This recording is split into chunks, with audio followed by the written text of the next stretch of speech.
Hello, welcome to the podcast. Glad to have you with us once again. Today, I have with me a special guest, Eric Peschke. He is the VP of Marketing over at Zintex Remodeling Group. His claim to fame is that in the 3 years that he's been there as the VP of Marketing, they've grown from 4 to 31 locations, from just under $20 million in revenue in 2021 to last year, 2024, just a touch under 60 million. So about a 3x in revenue. Here's what I want to know, Eric. What's going on, man? That's some secret sauce you've got happening. Yeah, thanks a lot for having me on the podcast. Really appreciate it.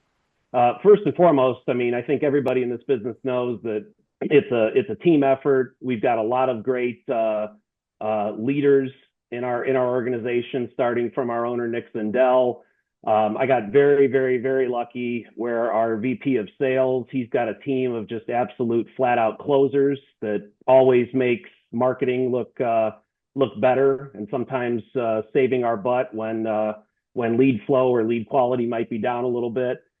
But a lot of our VPs or directors, they started out at the entry level of their particular vertical, and in myself, and my example would be, I mean, I started out in this industry back in 2011 at a small family owned and operated Renewal by Andersen dealer. And I mean, I was the call center. I was the one going and working the home shows. I was calling to confirm the appointments. I was doing the marketing. So you got to learn a lot. And the nice thing about that is anytime you're, asking somebody on your team to do something, there are very few times where you haven't done it yourself. And you can definitely lead by example. Yeah, I've worked, including one current, but two total companies I've worked with over the years that have grown extremely large through private equity investment, hundreds and hundreds of millions of dollars. And in both cases, the marketing directors started off just very entry level. One started off as a graphic designer, and then she grew to the CMO of a, I don't know, $500 million company. Similar thing with the other one. It's amazing how that feet on the ground, doing literally everything, prepares you for this. Yeah, it's you're learning by example. Sometimes you're fighting through certain things. You're able to overcome certain objections. You know what to expect. Any of those, just through experience, will help you along the way when it comes to being able to build and manage a team as you continue to scale the business. Now, how long did you work at the Renewal by Anderson dealer for? I was at Renewal by Anderson for a total of 4 years. 4 years. And during that 4 years, did you see, I mean, probably not the similar growth to what you've seen in the last 3 years, but did that team grow and did you become a leader of that team or just one of the pieces of the team? Yeah. I mean, as we continue to add more people, as far as just having a separate events and shows manager, having a separate canvassing manager, building teams within the marketing department to generate more leads, then that's the way that we've been able to scale up, these businesses. And so in the Reno by Anderson scenario, I'm assuming based on the way you told that story, you were the one building those teams as it grew along the way. Yeah, in some of the cases, I was very fortunate in that I found or was referred a specific manager that had done that themselves. Like I'm the first to admit I've never done any door-to-door knocking myself. I was fortunate enough to find somebody who had done a ton of door knocking, and they basically came on and they took the reins with the canvassing department and they ran with it. And it was, for me, it was very simple, where it was like, hey, here's what your budget is, here's how many leads, and you can back the math out and try to figure out, okay, this is what we think we're able to generate, and try to make sure that the cost of marketing is in line. Okay, so we got a So 6 year gap between the end of that and when you got over to Zintex. Here's what I want to know though. At RBA, during those 4 years, was there a certain element of marketing that really was like your favorite part or the part that you were the best at or your core thing? yeah, so this was back between 2011 and 2015, and I worked with a specific agency to do a lot of their creative, and back then print was still working very, very well. We worked with, newspapers, coupon books, did direct mail.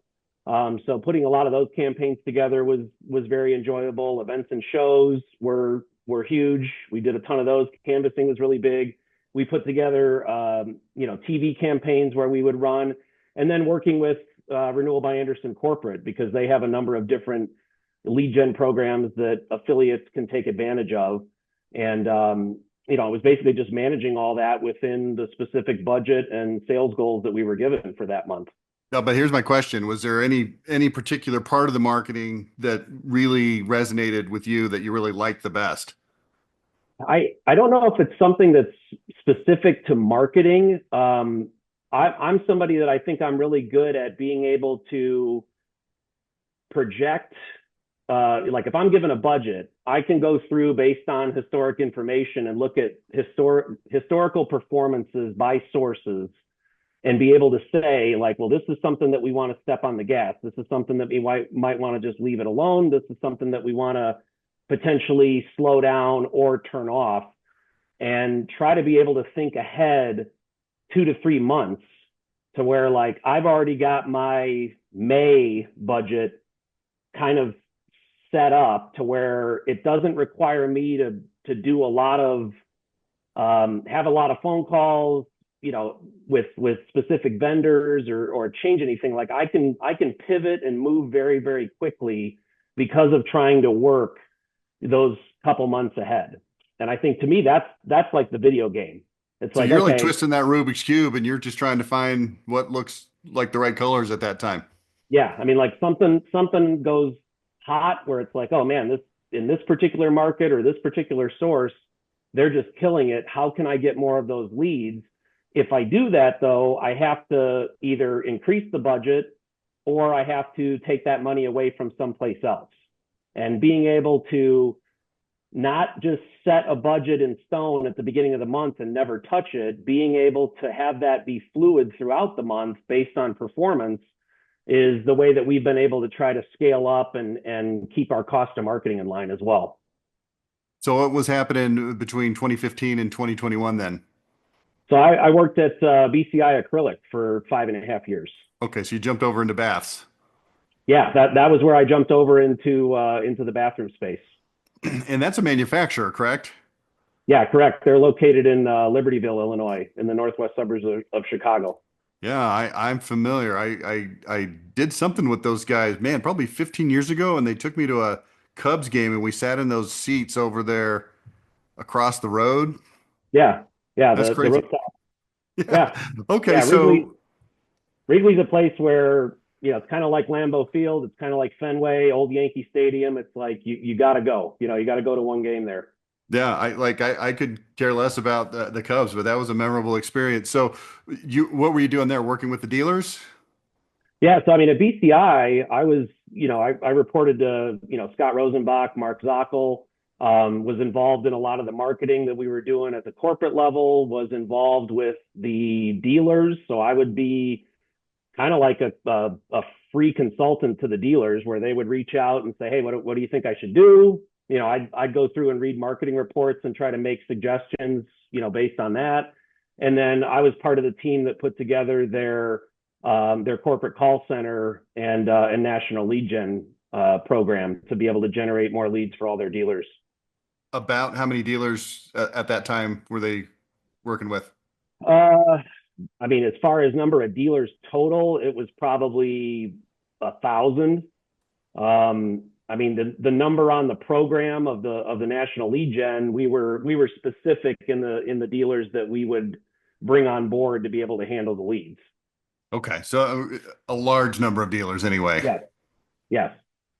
Okay, so then let's get over to the Zintex part of this. I want to really dig into the things that you've done that have worked well, the lessons you've learned. So let's start with kind of the story of how you got there and what happened. Yeah, so I after working for 5.5 years and kind of doing the consulting part with the dealers, I was getting a little sick of getting on that monthly call or every 2 weeks call with the dealer and saying, hey, did you do those things that we talked about on the last call? And they're like, Let me guess. No. No. Yeah. I'm like, well, then why are we on this call? Like those are the things that, in my opinion, you should probably focus on doing first. And when you get those done, more than happy to have another call. So, I looked at it as like, okay, I wanted to get back on the retail side where I have the ability to influence and move the needle versus just making suggestions all the time and not really being able to, push the dealer along to get them to do some of those things. So, I knew, Zintex is a customer of BCI. I knew Nick, our owner. I knew Brian, our VP of sales, for at least 3 or 4 years prior to that. And it was during, when COVID pretty much was still, going on, and a lot of work from home opportunities. And, I went about a month or so from leaving BCI before being able to, find something. And Nick reached out and he's like, well, what are you going to do? He got like the email that they sent. And I said, man, I don't know. I'm going to regroup here for a month or two and, figure it out. And he says, well, what about coming and working for us? And I said, well, my wife's a high school teacher here of 15 years, and my stepdaughter's dad lives like one town over. Like, we're not moving to Texas anytime soon. He's like, dude, you're in marketing. You need a phone and a computer, and you can pretty much do your job. So I ended up taking the job. In the beginning, probably the first maybe 3 or 4 months, I was flying down there every other week. And I wanted to. It wasn't something that Nick said, like, hey, you've got to be down here this much time. But at that time, with only having 4 markets, we had a call center manager, we got a CRM manager. Like, there was a number of things that needed to be done to be able to build up the team so that I can turn on a lot of these lead sources that I have access to. And so we were able to get that in place. And then from there, it was just being able to hire more callers, hire more sales reps, hire more installers, and be able to try to keep the pace up, which is a very difficult thing to do when it comes to either having too many leads, not having enough leads, having too many callers, not having enough callers. Same thing with sales reps, same thing with installers. So, that's been the fun but also challenging part of the amount of growth that we've seen. And then also having other manufacturing partners where we're in a number of our markets, we're the exclusive jacuzzi dealer. And so, we take advantage and receive and pay for all of their leads and inbound phone calls that come from the TV commercials. And then this year we decided to be a specific Kohler dealer in a couple new markets. So, having great partners with manufacturers who can provide you with quality leads, quality products, on-time delivery, those are the things that have really made us, be able to grow as fast as we have. So what percentage of the leads in total are coming from the corporate generated ones versus ones that you guys are generating your own? Yeah, it kind of depends on the manufacturer. So, I mean, in some cases, it might be 10 to 20%. In other cases, it might be 40 to 50%. But the one thing with us, in that, Nick has said this before on different calls, is we don't want to be a lead baby type company where we're just relying on a manufacturer to supply us with leads, because we don't have control over that. There's no ability for us when you're an exclusive dealer of so and so in a market. You can't control, like, oh, is this going to be a month where we're full of leads? Is this going to be a month where it might be backing off a little bit? So we've taken the attitude of, like, we still need to have our own internal lead sources and our own events and shows program and canvassing program, to where we're not just relying. It's more the combination of the manufacturer's leads plus all of the things that we're able to do in each of these markets to be able to show the growth that we have. So when you first got there to Zintex and you looked around at what was going on, what was the biggest opportunity you saw at that time? You're like, hey, we got to do this right now. I think they were working with a number of sources, because like in 2020 they did about 9.5 million, and just we just do bathroom remodeling. So it was, Nick was kind enough to send me over his 2020 marketing report, and I'm like, okay, I know this source, not familiar with this one, but it was more about being able to put together a marketing mix for the four markets that we were in at the time, to say, okay, let's step on the gas pedal with all of these different sources. As long as we have enough callers and enough sales reps to be able to turn them on, where we're not burning any money on the front end, let's go ahead and get those up and rolling. So fortunately, our director of operations, his name's Kyle Etter. He's Nick's brother-in-law. He does a great job when it comes to recruiting.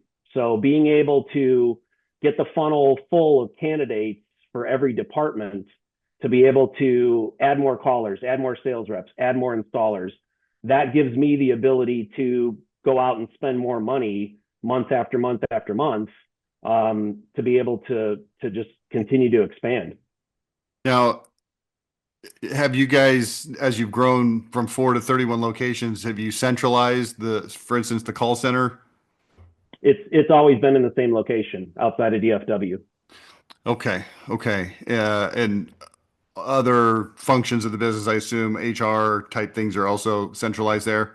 Yeah, centralized at our corporate location. We do have a number of offices that basically we've got a couple that have like showrooms, but as you know, I mean, the selling happens in the home, so we don't really try to rely on walk-in traffic or anything to generate leads.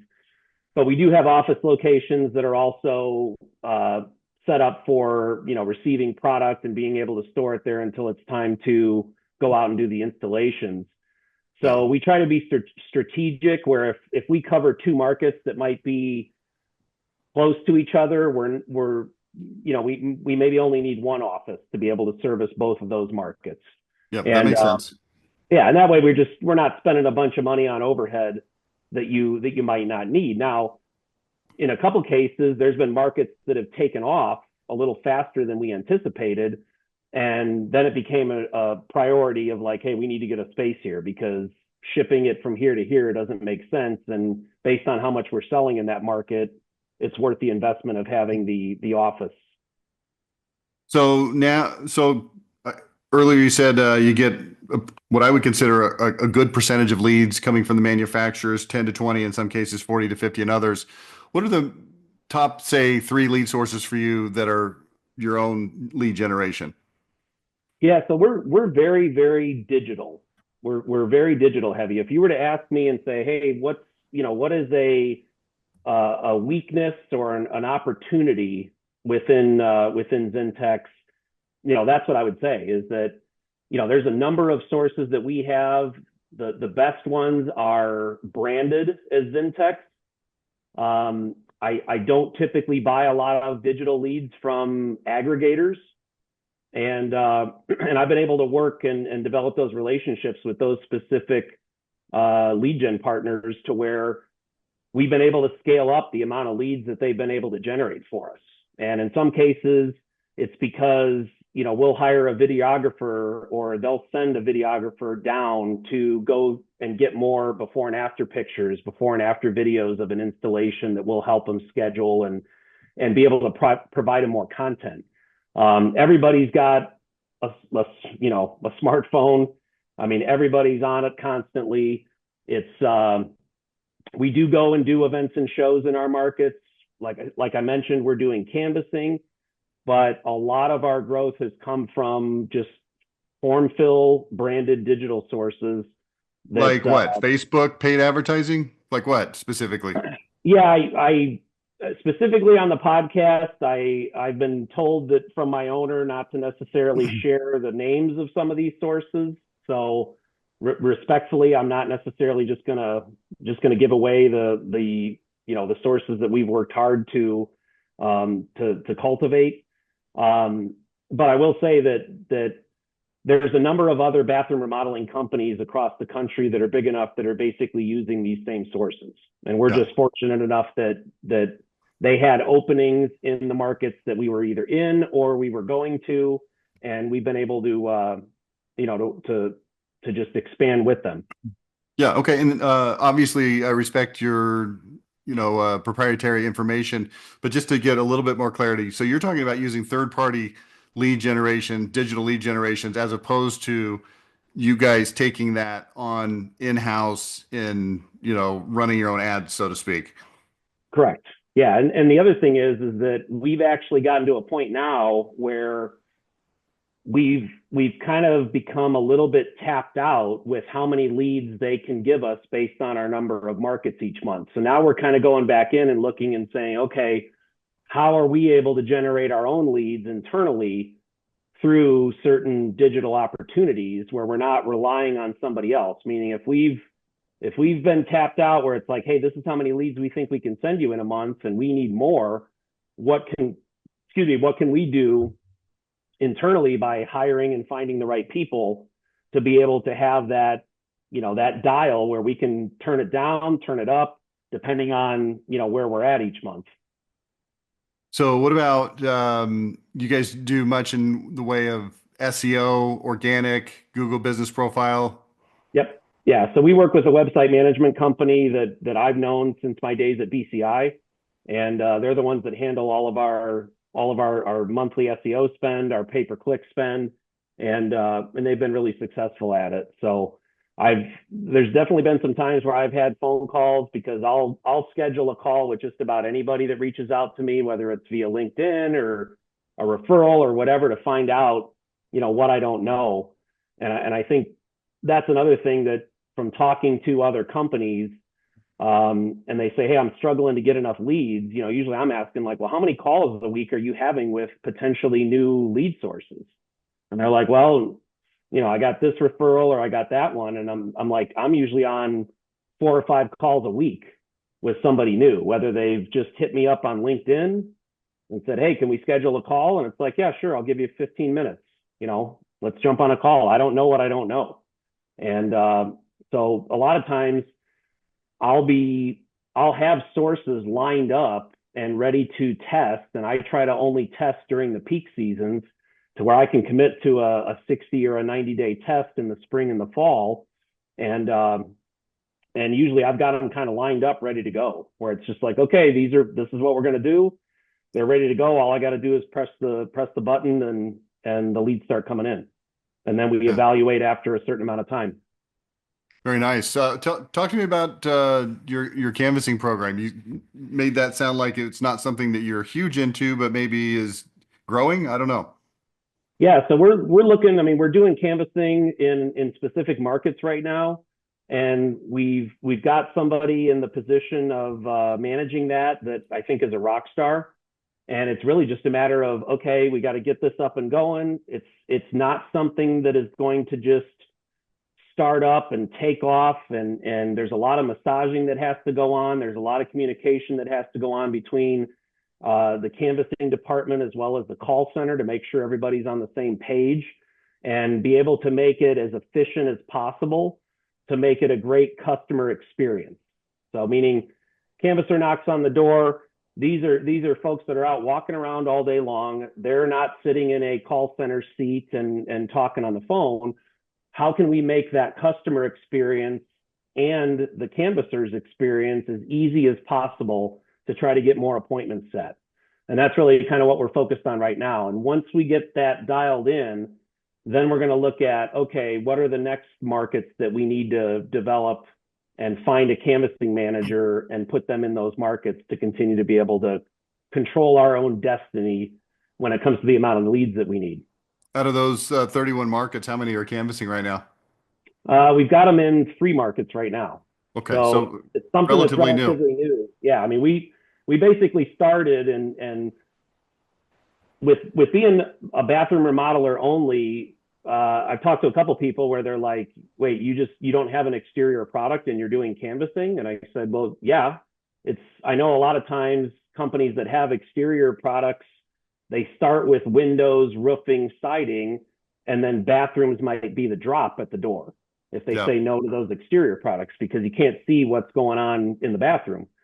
And we looked at it and we're like, well, how is this really any different than any other product? I mean, if you walk around and you knock on doors, you're bound to find a couple people that want to get a quote on replacing their bathroom. Yeah.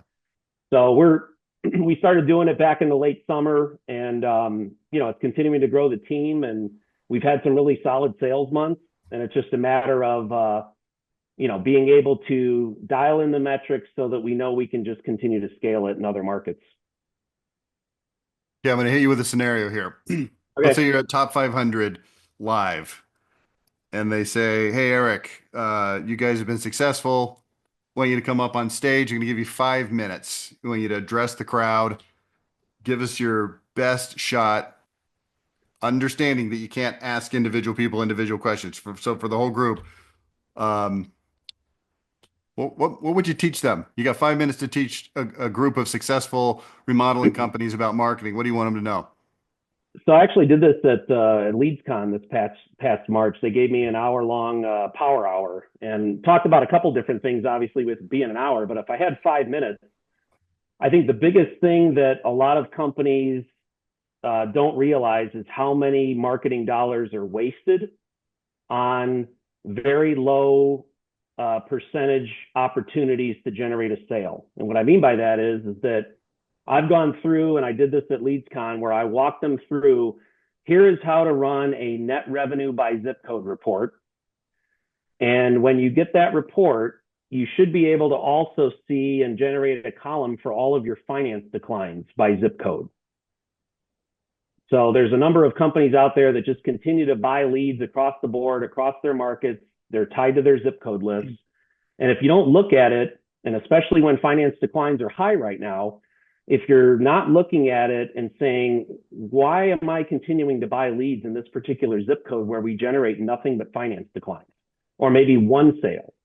So like we've got some zip codes where when I first ran the report and looked at it, and I'm looking back maybe a year's worth of data, so I want to make sure that I'm looking at it going, well, I don't want to turn some zip code off that the reason it looked bad was because I only looked at a 3-month period of time. Yeah. But looking over a year, you should be able to go through and see like, wow, I got this many leads. If your average cost is, let's just say $100 a lead to make it easy, okay, I got 50 leads. I spent $5,000. I have one net sale for 15,000, and I have 6 finance declines for, 80 grand. And it's like, okay, so if you've got 5,000 in spend and you've got one net sale, your cost of marketing in that particular zip code is through the roof. So for us being very digital heavy, I have a master zip code list that I can control and email out to all of my lead gen partners and say, hey, turn these particular zip codes off. I do not want to receive leads in these zip codes anymore. It forces them to have to be more efficient with my dollars because they still want to get paid on a monthly basis what we're currently spending. So that forces them to have to do more of their advertising and lead generation in the better zip codes. And along that line, the other thing that I do is in that net revenue by zip code, when I run it by market, I also rank the best performing zip codes by market, and then I share that back to my digital lead gen vendors. So that way, it's like, hey, I'm sending you. This is where we generate more net revenue. If I start and launch a new program with a vendor for 60 to 90 days, like they already have that information before we launch. So it's just trying to be as efficient as you possibly can with your marketing dollars. How do you generate those reports? Is this just through your CRM or Yeah, I feel like I did a podcast with somebody. It's been long enough ago that I don't remember the details, but there was a company that has some sort of software that helps analyze that type of data somehow.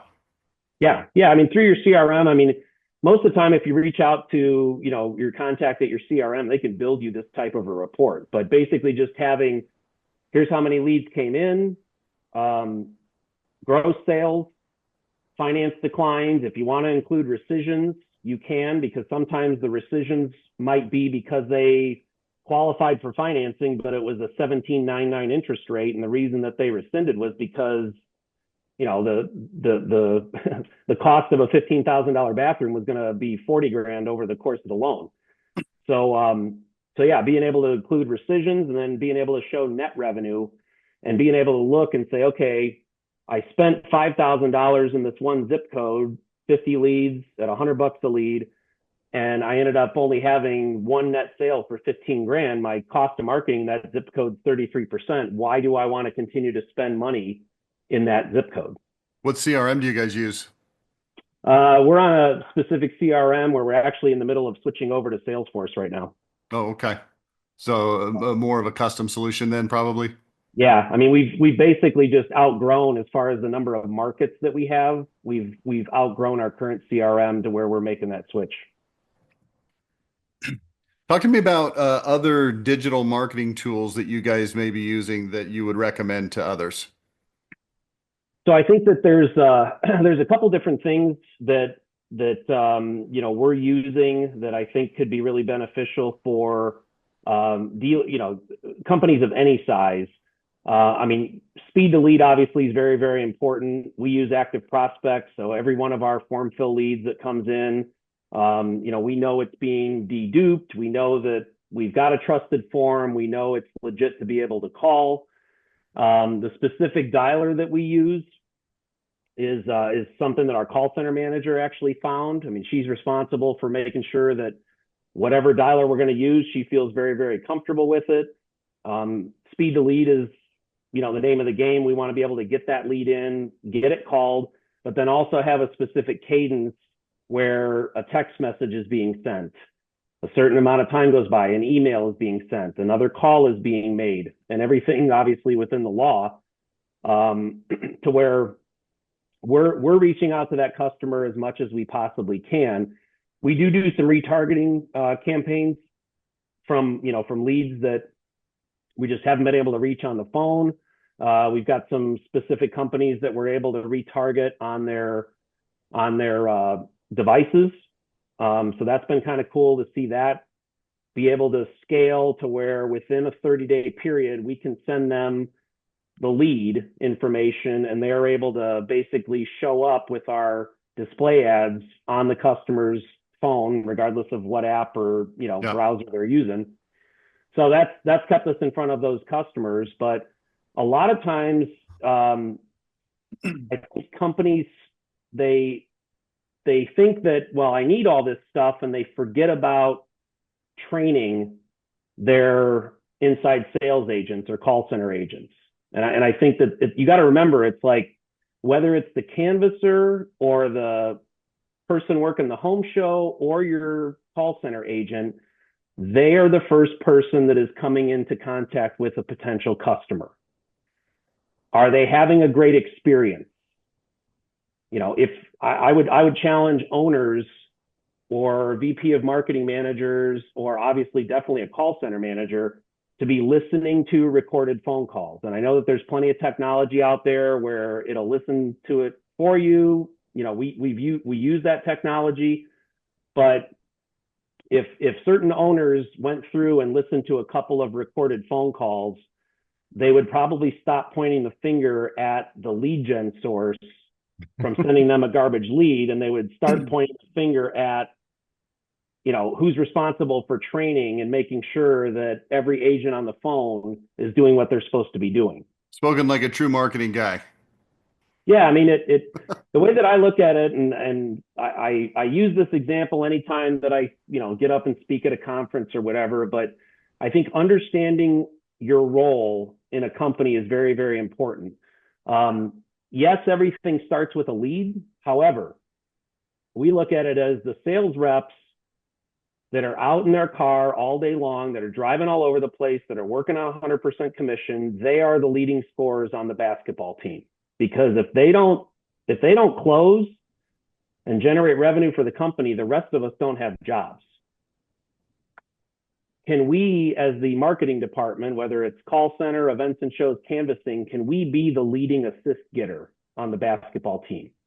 Can we be their John Stockton to their Karl Malone, where by gathering more information from the customer and giving that customer a great experience in person at the show, in person at their doorstep, or on the phone, can we influence that customer's ability to really be looking forward to the design consultant coming out versus making them potentially be dreading the design consultant from coming out to the house? And that's kind of the method out, the mentality. And what we try to do is make sure that when that customer hangs up with us, if they've called somebody else prior, they might already have their mind made up, like, wow, that was kind of all over the place and shady. And then I talked to Zintex, and that sounded like I was talking to a professional. And then they're looking forward to that confirmation call. They know it's coming. They're excited about the design consultant coming out. Um, so that's kind of the way that we try to train everybody on our marketing team to understand. It's like you can influence the ability for a sale to be generated based on how you handle from the time you talk to that customer to the time that that design consultant walks into that home. Yeah, that's awesome. Well, as we start to land the plane here, where do you see Zintex heading in the next 3 years, let's say? Yeah, I mean, our initial goal, I mean, even when I was brought on, we looked at it as like, we've got a great team. We want to be able to build this up. There's been opportunities for us that we could not, that couldn't have come at a better time to be able to expand the business and go into more markets. And I mean, our overall goal is to basically build it up to be over $100 million, bathroom remodeling company, and hopefully attract some type of private equity opportunity in the next 3 to 5 years. I mean, they got to be knocking on your door already.